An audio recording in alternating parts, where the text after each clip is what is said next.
बच्चों ये विभव की दूसरी स्थिति, ठीक है। द्विध्रुव के कारण विभव, इसकी दूसरी स्थिति है निरक्षीय स्थिति में, निरक्षीय स्थिति में विभव की गणना, ठीक है। तो सबसे पहले हम द्विध्रुव बना लेते हैं। ये हमारा द्विध्रुव है,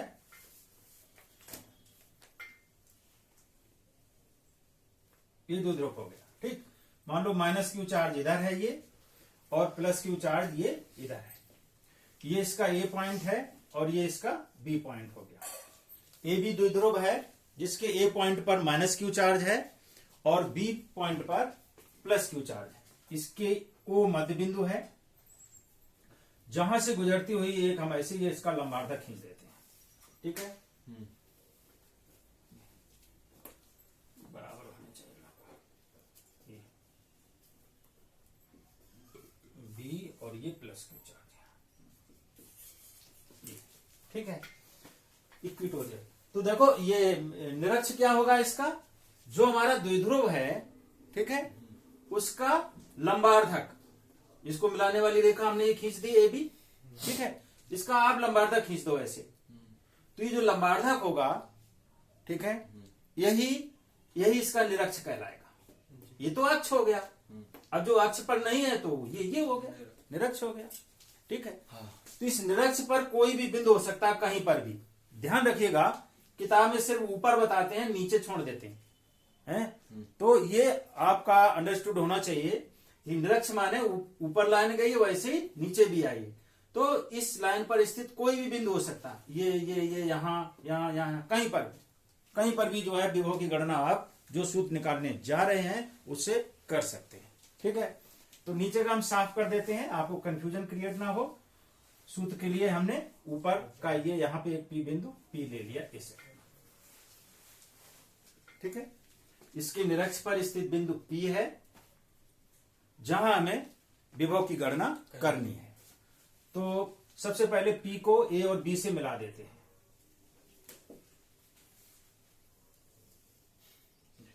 ठीक है। पी को ए और बी से मिला दिया। अच्छा, ये मान लो इसका ओ मध्य बिंदु है।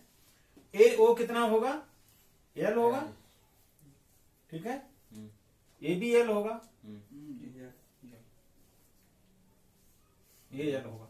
पूरा ही कितना होगा, 2L होगा। अच्छा, ये कोण कितने अंश का होगा, 90। हाँ, लंबत होगा ये, ठीक है। लंबार्धक लंबत होगा, 90 अंश होगा।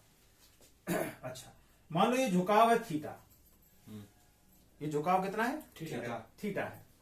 अब पी बिंदु पर हमें विभव की गणना करनी है, ठीक। तो निकाल लो, माइनस क्यू के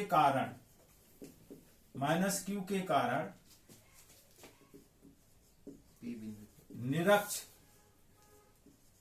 पर स्थित बिंदु पी पर विभव, ठीक है। पी पर विभव हम ज्ञात कर रहे हैं माइनस क्यू के कारण। तो ये क्या होगा, मान लेते हैं इसको वी एपी कर दे, वी एपी इक्वल टू, वही सूत्र लगाएंगे जो बिंदु आवेश के कारण विभव का लगाते हैं। बिंदु आवेश क्या हो गया, माइनस क्यू। इसके कारण विभव कहां ज्ञात करना, पी पर, ठीक है। ये दूरी, इतनी दूरी पर स्थित। अब इस आवेश माइनस क्यू के लिए ये बिंदु कितनी दूरी पर होगा, इतनी दूरी पर होगा, ठीक है। तो VAP is equal to 1/4 pi epsilon naught into minus q, correct. आवेश कितना हो गया, माइनस क्यू ओवर बीच की दूरी कितनी हो गई, ए से पी तक की, यानी एपी। बोलो, एक तो होगी। चलो दूसरा, अब प्लस क्यू के कारण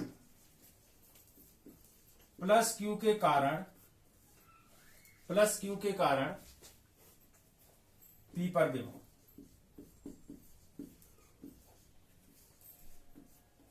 विभव, तो ये हमारा हो जाएगा, मान लो वी पी, हाँ वी कर दिया इसको, ठीक है।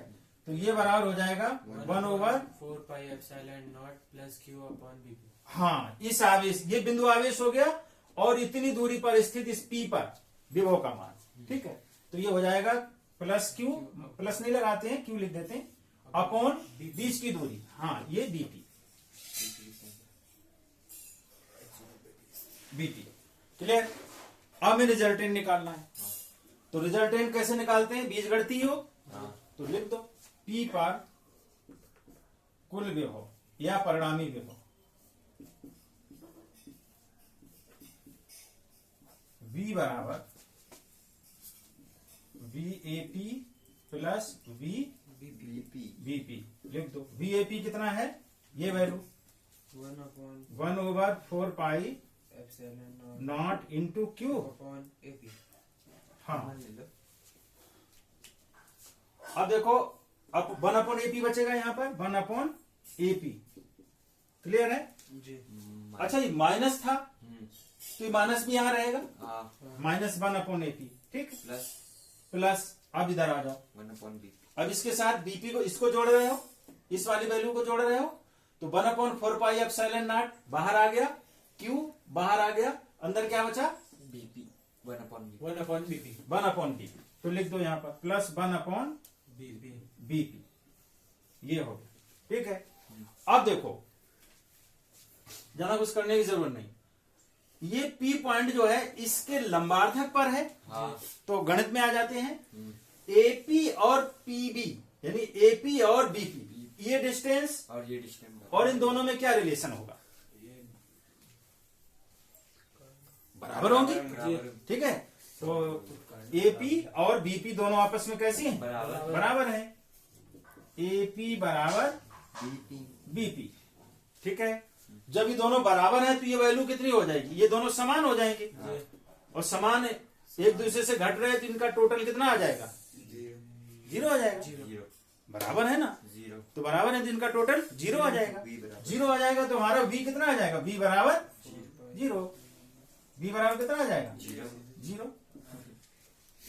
तो निरक्ष के प्रत्येक बिंदु पर, निरक्ष के प्रत्येक बिंदु पर विभव का मान 0, ठीक है। E कितना होगा निरक्ष पर, E is equal to 1/4 pi epsilon 0 P/R into P/, ये ध्यान रखना, E इतना होगा जबकि V यहाँ 0 होगा, राइट। चलो इसको फिनिश